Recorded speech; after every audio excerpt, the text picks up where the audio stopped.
Hello, everyone, and thank you for joining us today for our webinar. Today, we're going to be talking about how to reduce costs in your contact center without compromising experience. I'm Sean McIver. I'm a product owner at MaxContact. My role within the company is to essentially stand in the customer's shoes as we develop features for our contact center solution suite, and essentially make sure that the way in which we develop those features is going to be of the most value to our clients.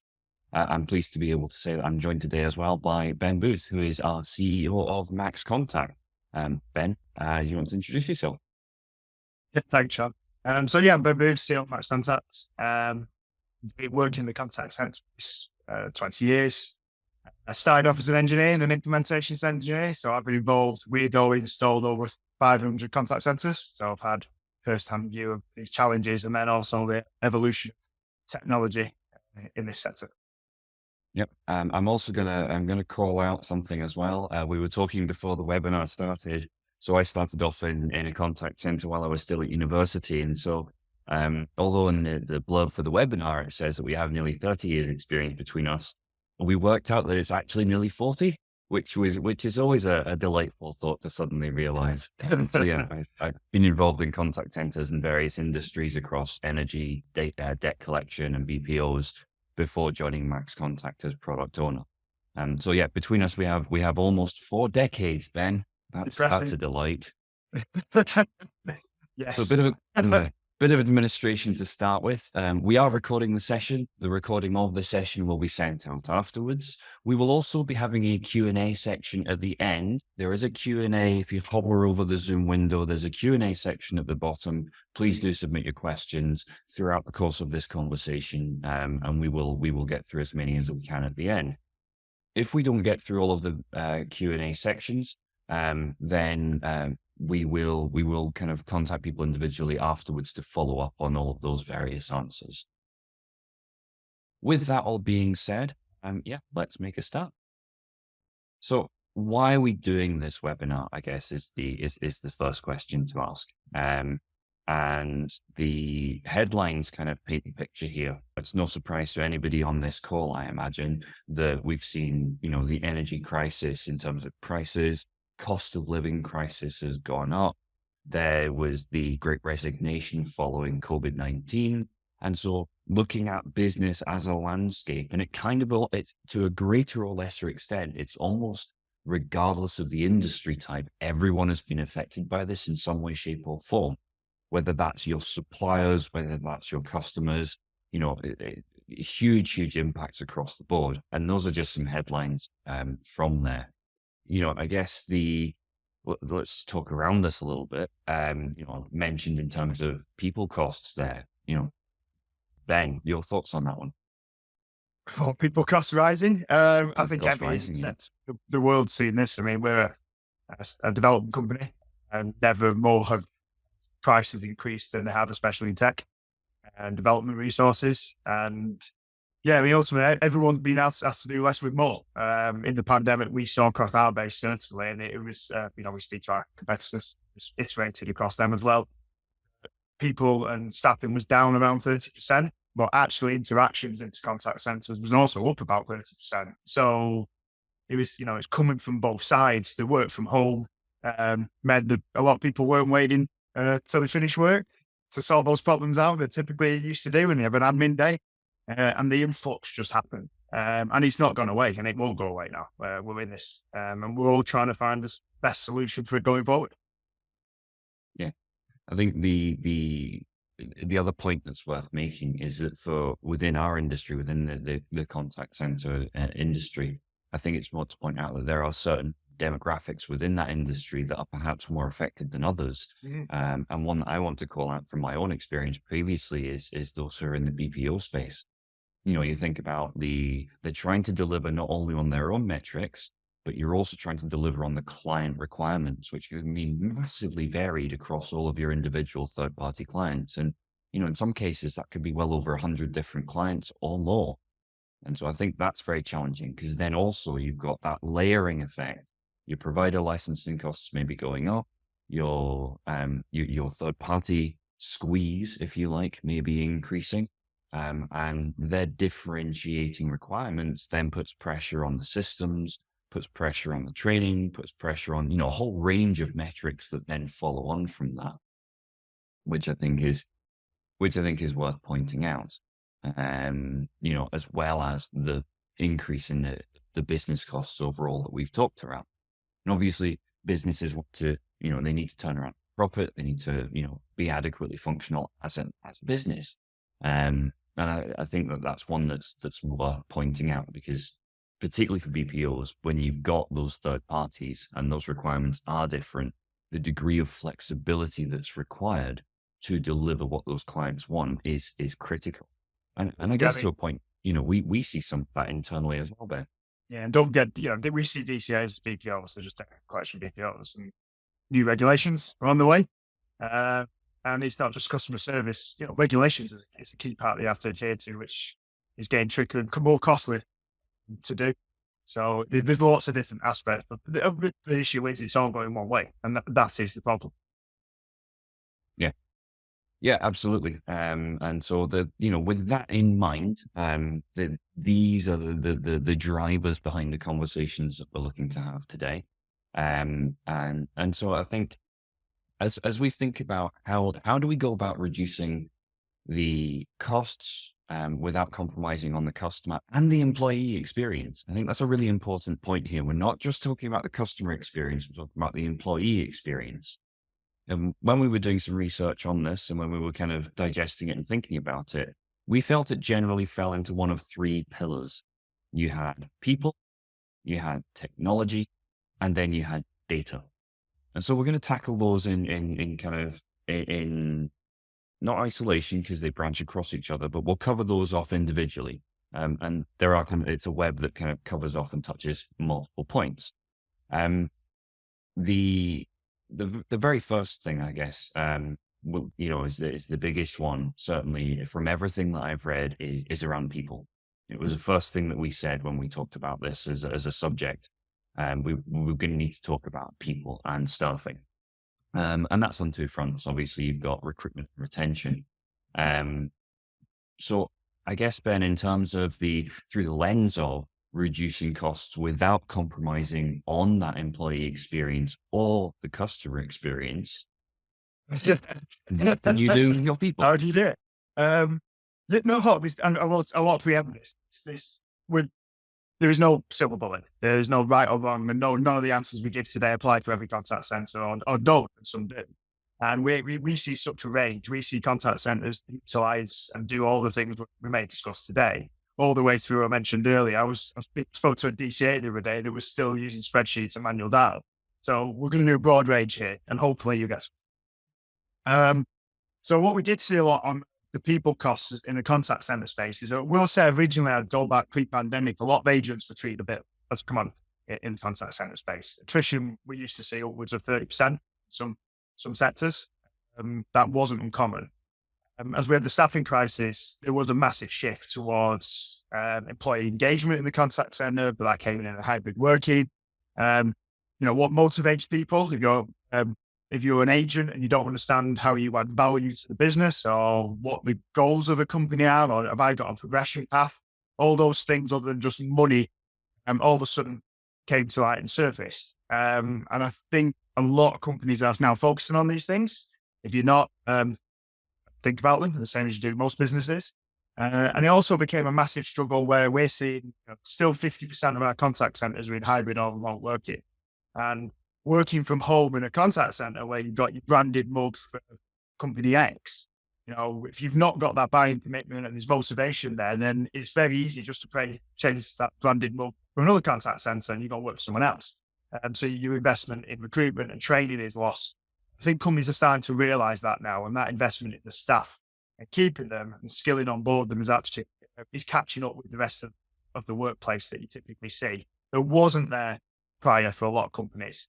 So attrition rates we're seeing are down, which is great. We still see across the base that there is understaffing. So we've got BPOs that could recruit more. They would put more staff on the campaign if they could.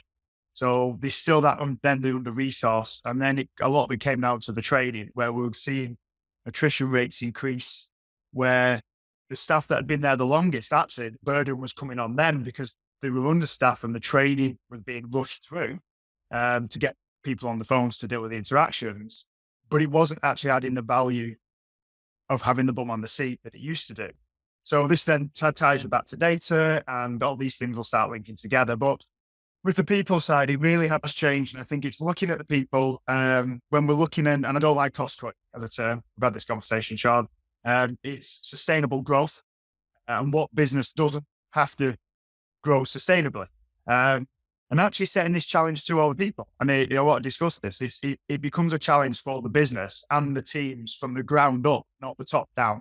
And they need to share that we need to grow sustainably. And a lot of the improvements that can be made in contact centers, and we do it in our business, actually come from the people who do the jobs, because they're the ones who do the jobs, and start engaging with them, how they do it, what could be done better, what's causing their pain in the day, all those things that are good things to get back from on the people side. So there's lots to do there. We are seeing a big shift in the contact center space as well.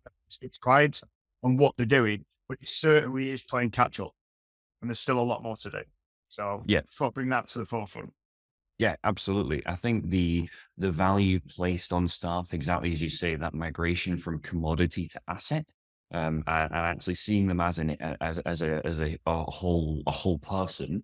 I think that's critically important. And you touched on a point that I want to circle back to as well, which was around the long-standing staff. Now, we've had a conversation internally about, it's funny, and I'm, invite everybody to consider this on the webinar. When you've used any product for a long period of time, whether that's Word, whether that's Excel, whether that's your iPhone, whether that's whatever it might be, you learn the shortcuts that you find the most valuable, whether that's Alt-Tab to change windows, whether that's Control-S to save, or whether that's swipe to turn on your camera instantly. If someone's brand new to using that particular product or device, they don't know that. And so if you think about that through that lens, looking at your existing staff that you have that have been there for a long period of time, they will be a data resource. And this is this dotted line I was talking about across the data, but they're actually a data resource. I remember this when I was with a large utilities company, and I was working through the system, and it was all keyboard driven at the time. Again, showing my age, why not? It was all keyboard driven at the time. And so there was a new start sat next to me, and they were, had this big list of things. And I was like, that you can actually see all of the shortcuts if you go here, here, and here, and it was things like that. So your staff are a resource that you should be making use of. And that does another thing as well. If you centralize that knowledge, you reduce the risk should someone who is a long-standing member of staff choose to leave. But you also, if they've got efficiencies that they can suggest, you're then making them feel of more value, or you're recognizing that they have a valued contribution, which has a huge advantage to the business overall. It increases your retention rate. So actively engaging with your staff around, right, okay, let's look at our processes. Where are the bottlenecks? What's the challenge? What are some of the shortcuts, and sharing that information out and celebrating that. That can be an incredibly powerful tool that's zero cost as well. It's value, your value. That's what it comes down to. Their input is value. That does work as well. It's one of the questions. Yeah, I mean, some people might be doing this already. It is definitely recognized. I will say, with serving the people, there's a big focus on demand reduction, which is also the tech. Absolutely. Look, it can add value. We sell that type of technology. Big thing is that balance between demand reduction, the cost of dealing with interactions, and customer experience, because who's not been frustrated when you want to speak to someone and you can't? And that, for me, ties back to data.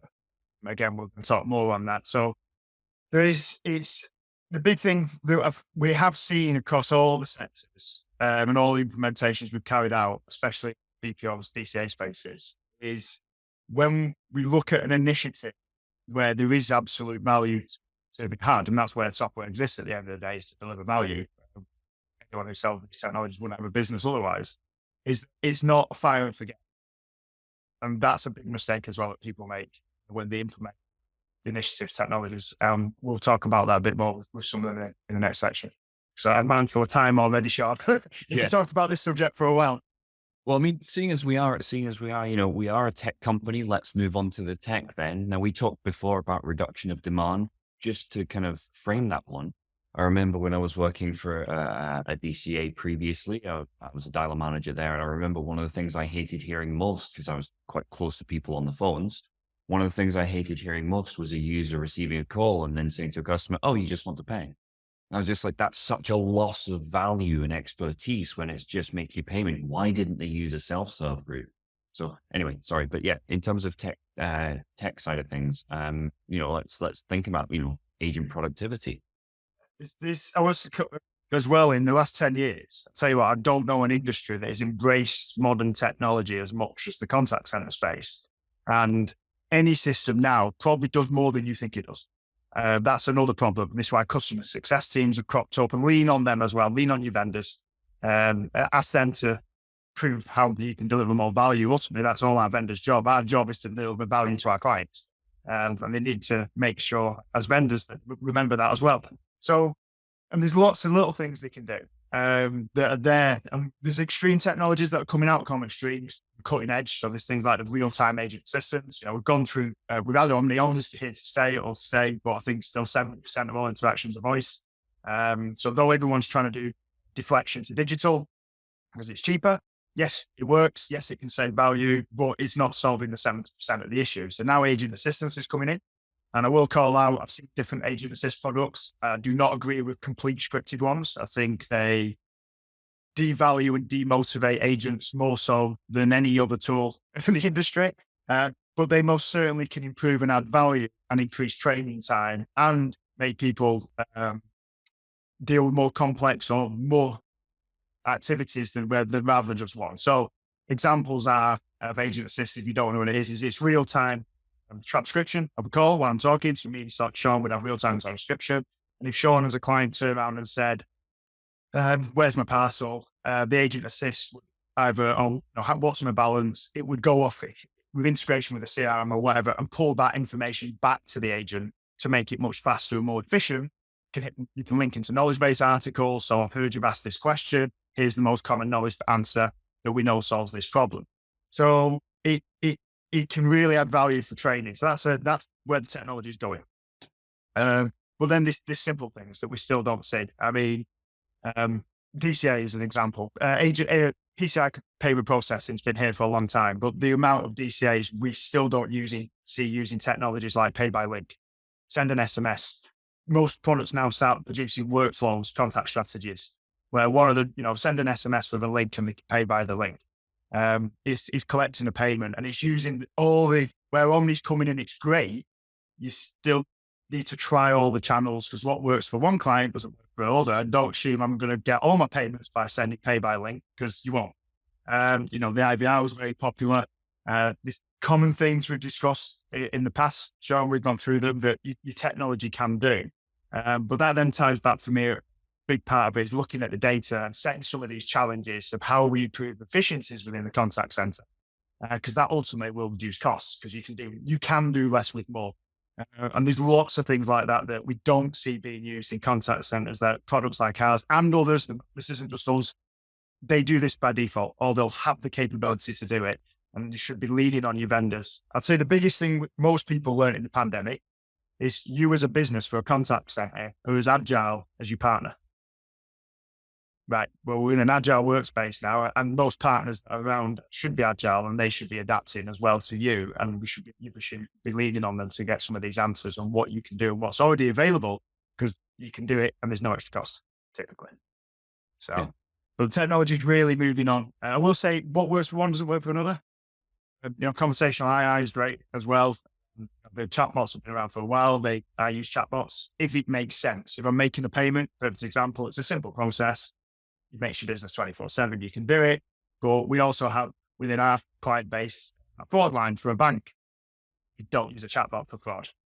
You get the call through to the agent. And we're still seeing issues. It's one of the biggest challenges we still see is routing the interaction to the person who can deal with it. That is still one of the biggest challenges when it bounces around or they can't deal with it. Technologies, NLP's here. Read the email. We can read the email, we can see what the problem is. you can send it to the skill or send them a knowledge-based article first to see if they can solve it themselves. But getting the right interaction to the right person as well. The basic concepts, what's the reason the interactions are high, and looking at the data. There isn't many contact centers when we talk about data where a lot of the reports and the data is there, and sometimes it is overwhelming and have too many, but there isn't many if you focus on the simple questions, that there isn't improvements that can be made from the data that's in front of you. So bit of a rant, but yeah, a lot of contact centers. It's all valid. And I think I'm going to jump on the bandwagon here as well and just add that, you talked about being aware of what the tool set is that you have available to you. And I think that goes across all of our software that we use within the industry. The example I always come back to is the IVR. Are you offering to call a customer back? Are you offering to redirect the customer to web chat that you can send them a link via SMS when it's appropriate to do so? We talked about scripting before, and while I agree with you, Ben, that, a flat block of text that you have to read out verbatim, that's not going to work for anyone. It's going to make someone sound like a robot. But if you have a scripting tool that's available to you, you can ensure that you present users with the right information at the right time. So in a previous role many years ago, when I was working for an outbound contact center, we had a script whereby the first page, it was 3 buttons. I think it was answer machine, no answer, and proceed. And that was all they saw at that point. And as they worked through the pages of the script, they were only presented with the relevant information at the relevant time. That made training a lot easier for us because it meant that they knew that they would have the information they needed to hand throughout the course. So if a new client came in, or if there was a new process that came in, that was a script edit with a note to the staff saying, just a heads up, the script has been updated. And that was all they needed to know. And it meant that there weren't times when we had to take people off the phone, or fewer times when we had to take people off the phone as a result of that. And I think that that's important to recognize that a lot of people or a lot of companies have this tool set. And you mentioned as well, working with the partners and the providers. If you as a company have a challenge, I would actively encourage you to bring that challenge, not the solution, but the challenge to the table with your provider and say, right, here's my challenge. What do you suggest that I do? Have that proactive conversation, because they should be working with you, because us as a company, we love the data that we get from those conversations, because if we find that we're having similar conversations, actually that speaks to a bigger thing in the industry we need to handle. Speaking of data, leads us beautifully into looking at your database. Someone's asked the question, and it was a point I wanted to make actually, real-time assist. It is expensive. It's a new technology. But the cost will come down fast. Speech analytics is similar. When that entered the market, it was incredibly expensive. Unless you were doing 50,000 hours a week, they didn't want to talk to you. They were selling to banks and insurance companies. The technology of that is dropping rapidly as well. The technology of real-time assist, yes, it is expensive. There is a case there for it's not cost viable at the moment, but it will be in the short space of time. And I know companies, including ourselves, we're looking at building, and I know other companies that are as well, and it's going to be significantly cheaper in the future. It will happen. Yep, absolutely. Data, one of my favorite subjects. We have the QA still open and available. If you want to pop your questions in there, we've got a couple from prior to the webinar beginning. We will work through them as we can in the next few minutes. But before we do that, data. Oh, please look at data. What I was saying is, Sean hate this. In our company, we have a lot of data, and data doesn't lie. It's my biggest thing. Data does not lie. And there isn't a contact center that we've been involved with. That I used to do customer success at contact centers. So a client would come to us with a challenge. I'd go and look at the data, and I'd point out areas for improvement. And also what's working really well. You need to do that as well. And there isn't a center that I've been into ever whereby by looking at the data, I haven't found ways to improve that contact center with the tools they've already got available to them. We mentioned earlier on the tech, and typically not just our products. When I refer to this, I do a lot of research. It's most products that people buy, they use less than 30% of the features available to them. And because development's happening so fast, we release every 2 weeks, we release every day, features are coming out so fast, it's actually hard to keep up with the features that are available. So doing the challenges, looking at the data, looking for areas of improvement is something when we're talking about growing sustainably, that a challenge at every level of the business should be set on how we can improve as a company, not cut costs, because that challenge is achievable. I guarantee it in every contact center. There will be something you can do. I know some people will do a very, very good job of it. But as we were setting up our customer success, we went to one of our best contact centers with one of the best management teams. We set a challenge with them that we'll find something with our customer success. And even if we found one thing, and we did, it's great, but it's collaborative. We worked on it together. We explained and looked at the data and explained why, and they implemented it. Because it's also sometimes a fresh pair of eyes. Sometimes you look at the same data all the time. You've got your KPIs and you're looking at those KPIs. That drives that behavior, but you're not looking over here. And so data is key. And there's lots of tools, and then unlocking data. And I know it's an expensive tool, but again, it is dropping speech analytics. There's an incredible amount of data in the voice for demand reduction, for why people are calling. There's still a lot bigger contact centers you go into and you go, well, what's the number one reason you call? And they can't answer that question. Or why is it surged this month versus last month? Something's happened. Don't know, because there's just too much to listen to. And typically speech analytics comes in for quality. Yeah, it should be used for quality. There's also a massive amount being mixed on training, coaching, part of your onboarding process. Another one's underperformance. Still underperformance goes unnoticed, especially in bigger contact centers. And when we're all squeezed on the number of staff we can recruit because of costs, but one thing no contact center, I mean, any business actually you can put up with at the moment is underperformance. Then it's coaching up, not to coach out. Data is critical. And I still see nearly in most contact centers, I will say about 70%, they're not looking at the data to drive those improvements enough. Yeah, I agree. And I think the other thing that I would say, just kind of thinking about everything that we've talked about so far, before we move on to our QA, is that it's not the big ticket items necessarily that make the biggest difference. It's actually accumulation of very small, very easy wins that generally make a bigger difference, and they're cumulative. And so if we think about, for example, making those small changes to scripting, getting the feedback from the frontline staff, getting all of those in, understanding those bottlenecks, understanding the data, and making small incremental tweaks and changes in a way where you can either A/B test or you can undo it if you feel it's not working. That actually is a more effective way of doing it than, for example, if you bring in some brand new system or make some huge seismic change, because that generally involves a lot of preparation and at least some training, which is expensive outlay.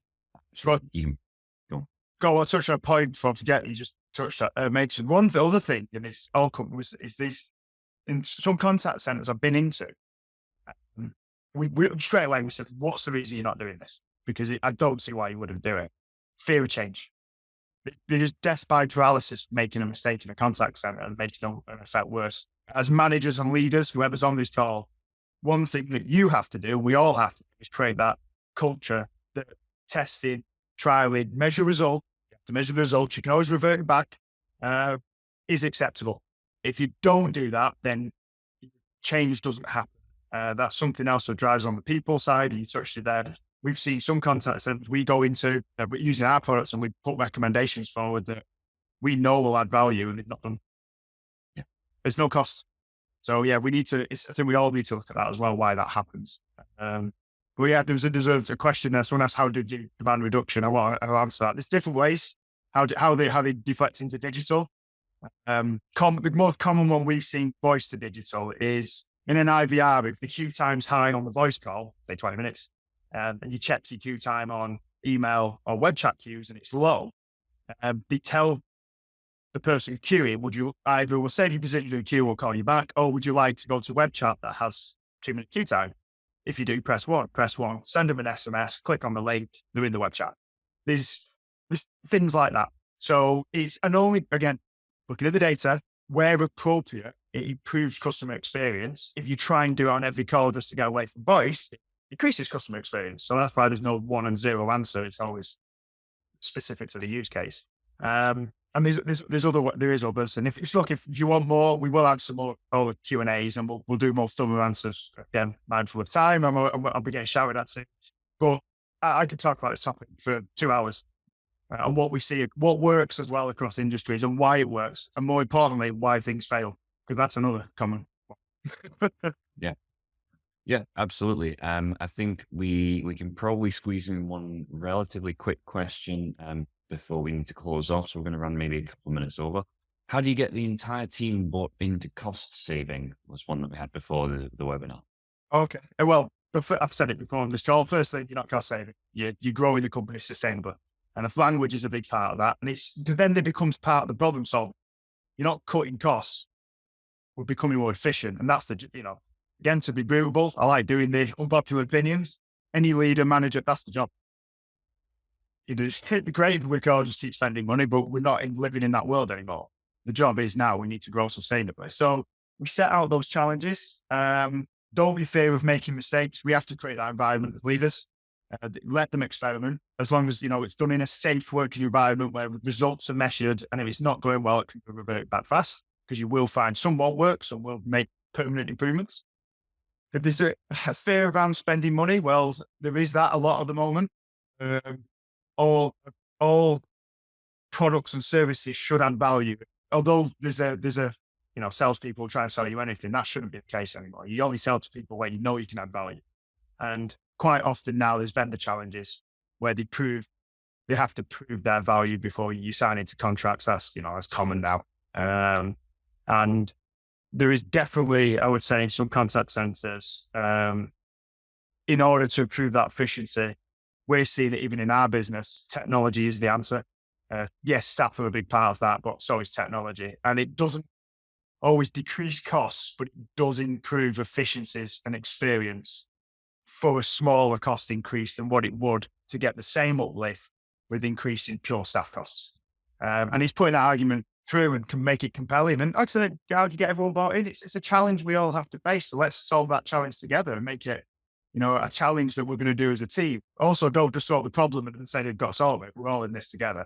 And I think a lot of it is around the framing, but yeah, definitely it's number one is take away the negative combination toward it because recreate that. Yeah, again, coming back to what I was saying before around that culture of empowerment, I think is the critical thing.